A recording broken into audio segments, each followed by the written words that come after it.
you figured out really quick that you had to be brutally honest with yourself, even if the people around you were not being honest with themselves or honest with you. You realized earlier on that there are certain things that you could investigate, you could look into on your own and not share with anyone your findings, especially if you know that mentally they are not ready to accept what you've discovered.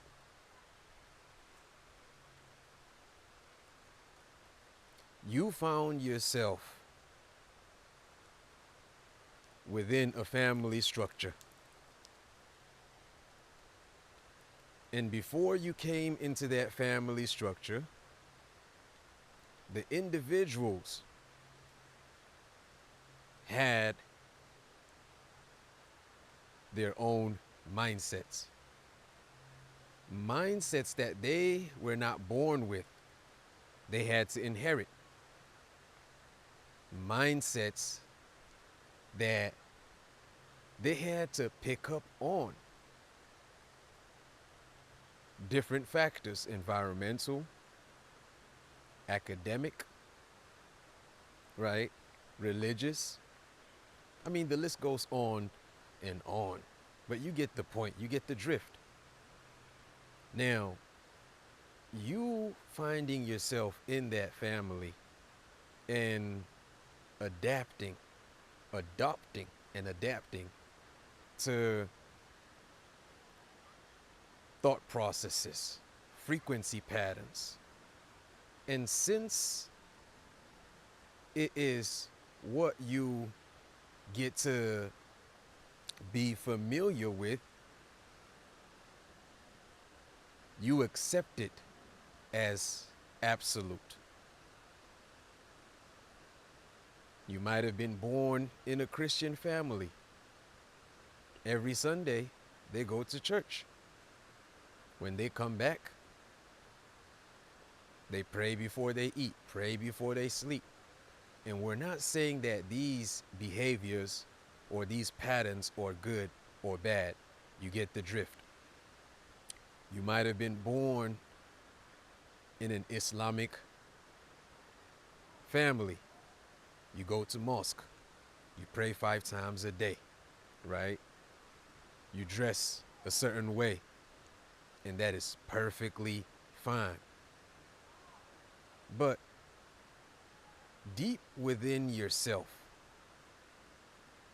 there is this self that is not influenced by any of the belief systems that you adopted once you came into this dimension, once you came into this physical plane.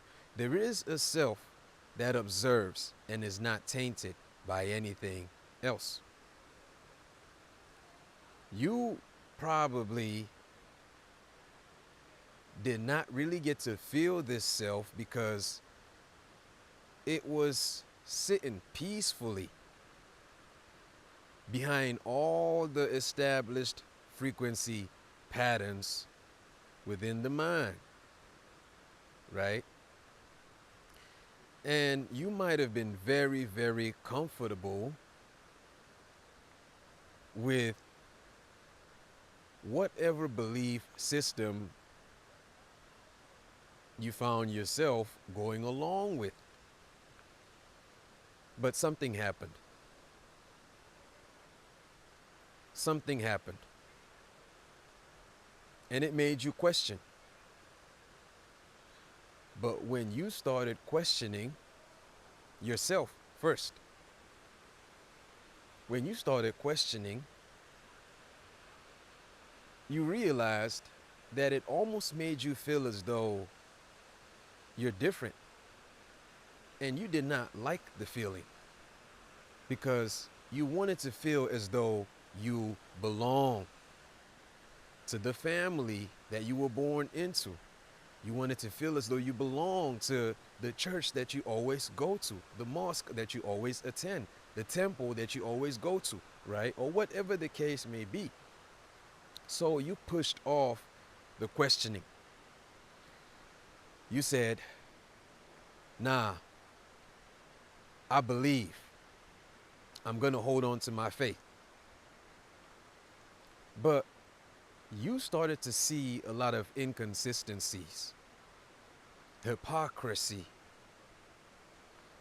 You started to see those that you looked up to that professed what they called absolute truth, but their lives did not mirror the reality of what they were professing.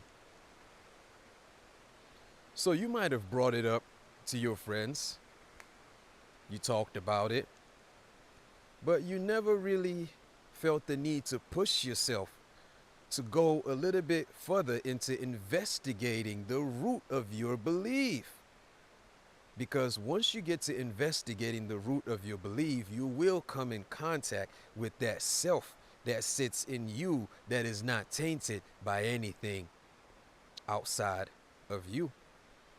This self that does not claim a religion.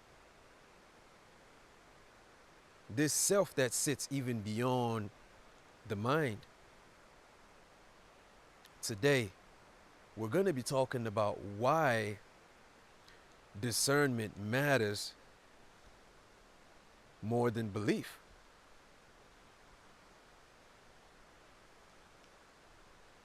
So, from witnessing the inconsistencies, the hypocrisy, even from your loved ones, you decided to take it upon yourself to start asking questions. Even if it wasn't from those that you were familiar with, you said you were going to go online, get into Google, and start asking questions. And it took you down a rabbit hole. You came across data. You came across information. You did extensive research. And a certain part of you was frightened because you felt a shift in the identity that you adopted, that you were familiar with, that you believed to be who you really are. And you realized, as you got to look around, you saw that your loved ones were going along with frequency patterns, thought patterns, that even they themselves never really got to investigate, but they adorned it and felt even suppressed within themselves. Never really could pinpoint what was happening in their internal field, but you could see how they would want to hold you up to standards that even they themselves could not live up to. Right? You questioned. And it got to a point where you just could not take it anymore. You pushed yourself. Or was it the self that pushed you? And I'm talking about the real self.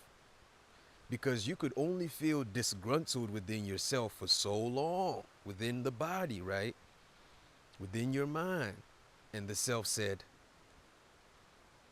you must do everything to make sure that you are balanced, you are at peace within yourself. You realized that discernment wasn't something you were born with, it was a skill that you had to develop. You started asking the right questions,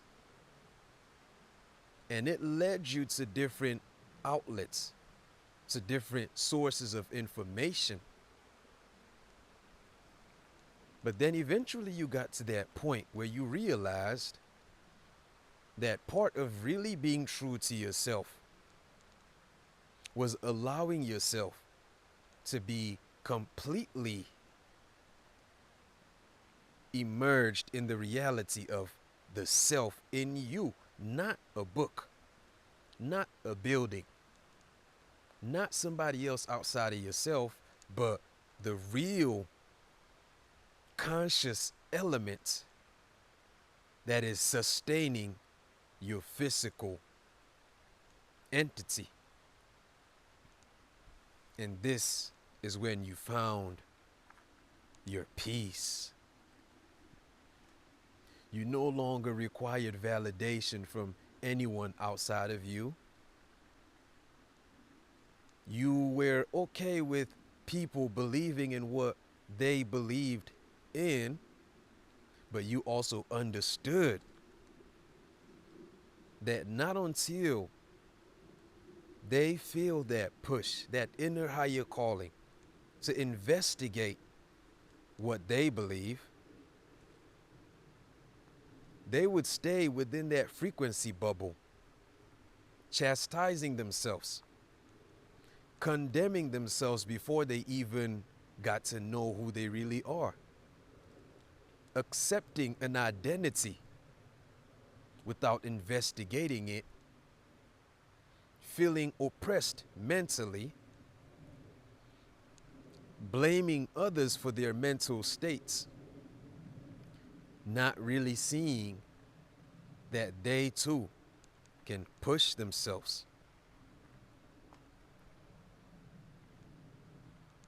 to investigate what they claim to be absolute truth. You realized that you could not give sovereignty and full authority to anything outside of you, especially if you do not know the intentions and the motives behind whatever that is that you are projecting power upon. Discernment matters more than belief. You could inherit the belief, you could borrow the belief, but discernment must be lived. You've tapped in. You are one with the real self that really cannot be labeled the I am that I am. We bless his holy name. We're going to go ahead and cut it at that. Thank you so much for listening. And I hope that this little piece meant something to you. If it did, please do drop your comments below and let's talk about it. Do you think discernment matters more than belief? Let's talk about it. Stay blessed.